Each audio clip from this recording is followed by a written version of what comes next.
जय हिंद दोस्तों। आज हम देखेंगे कि भारतीय संविधान के भाग 2 में कौन कौन सी बातें कही गई हैं। भारतीय संविधान का भाग 2 यानी भारतीय नागरिकता। भारतीय नागरिकता का जो कॉन्सेप्ट है वो यूके में चला गया है। भारतीय नागरिकता यानी एकल भारतीय जो अवधारणा है, जो विचार है, वो इंग्लैंड में चलाई गई है। भारतीय नागरिकता में जो 7 आर्टिकल दिए गए हैं वो 5 से लेकर 11 तक दिए गए हैं। आर्टिकल 5 में कुछ कंडीशन दी गई है कि ये 3 कंडीशन में से कोई भी एक कंडीशन जो लागू हो गई तो आपको नागरिकता मिल सकती है। तो ये कौन सी 3 कंडीशन है वो हम जानते हैं। आर्टिकल 5 में कहा गया है कि जो व्यक्ति भारत के बाहर रहता हो, उसके माता पिता का जन्म भारत में हुआ हो तो उसको नागरिकता मिल सकती है। दूसरा कंडीशन ये है उसका जन्म भारत में हुआ हो तो उसको नागरिकता मिल सकती है। और तीसरा कंडीशन ये है कि वो 26 जनवरी 1950 से 5 वर्ष पूर्व रहते हो तो उनको भी नागरिकता मिल सकती है। ये 3 कंडीशन है, इसमें कोई भी एक कंडीशन जो लागू हो गई तो उसको नागरिकता मिल सकती है। ये सारी प्रावधान है जो आर्टिकल 5 में दिए गए हैं। इसके बाद बढ़ेंगे आगे आर्टिकल 6 की तरफ। तो आर्टिकल 6 में कही गई है कि पाकिस्तान से जो लोग भारत आए हैं उसके बारे में बात की गई है। 19 जुलाई 1948 ये दिन है जिससे पहले जो लोग पाकिस्तान से भारत आए हैं उनको नागरिकता मिल जाएगी। लेकिन 19 जुलाई 1948 के बाद जो भारत आने वाले हैं उसके लिए एक परमिट लगेगा। ये परमिट क्या है? परमिट में आपको लिखवाना पड़ेगा कि हम पाकिस्तान छोड़ के भारत जा रहे हैं। ये परमिट हो गया तो 6 मंथ का जो रजिस्ट्रेशन है, जो प्रोसेस है वो क्लियर हो जाएगा। बाद में आपको भारतीय नागरिकता मिल जाएगी। तो ये जो प्रावधान है वो आर्टिकल 6 में दिए गए हैं। आर्टिकल 6 इतने में खत्म हो जाता है। उसके बाद आएंगे आर्टिकल 7 के।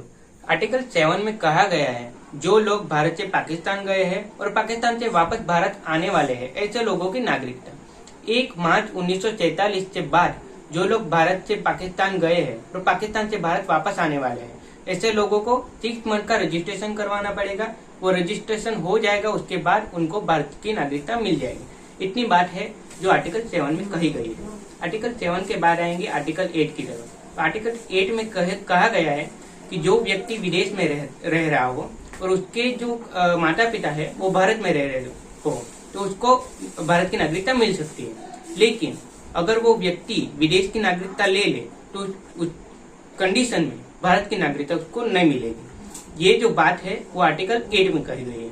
आर्टिकल 8 के बाद हम आगे बढ़ेंगे आर्टिकल 9 की तरफ। तो आर्टिकल 9 में कहा गया है कि जो व्यक्ति विदेश की नागरिकता ले लेंगे उस व्यक्ति का भारतीय नागरिकता नहीं मिलेगी। उस व्यक्ति को भारतीय नागरिकता नहीं मिलेगी क्योंकि उसने विदेश की नागरिकता ले ली है।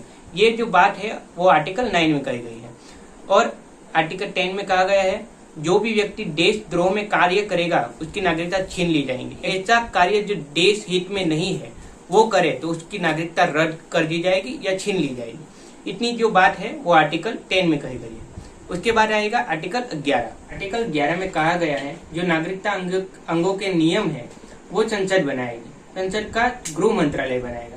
इतनी बात है जो आर्टिकल 11 में कही गई है। अब हम रिवाइज कर देंगे कि 5 से लेके 11 तक आर्टिकल में कौन कौन सी बातें कही गई है। तो आर्टिकल 5 में जो 3 कंडीशन थी वो दी गई है। आर्टिकल 6 में कहा गया है जो पाकिस्तान से भारत आने वाले नागरिकों की नागरिकता। आर्टिकल 7 में कहा गया है जो भारत से पाकिस्तान गए हैं और वो पाकिस्तान से भारत आने वाले लोगों की नागरिकता। आर्टिकल 8 में कहा गया है जो व्यक्ति बाहर रहता हो, उसके माता पिता भारत में रहते हो तो वैसे लोगों की नागरिकता। आर्टिकल 9 में कहा गया है जो भी व्यक्ति बाहर की नागरिकता लेगा उसको देश की नागरिकता, भारतीय नागरिकता रद्द कर दी जाएगी। आर्टिकल 10 में कहा गया है देशद्रोह में काम करोगे तो आपकी नागरिकता रद्द कर दी जाएगी। आर्टिकल 11 में कहा गया है जो नागरिकता को ज्यादा अच्छा बनाने का कार्य है वो संसद करेगी। जय हिंद।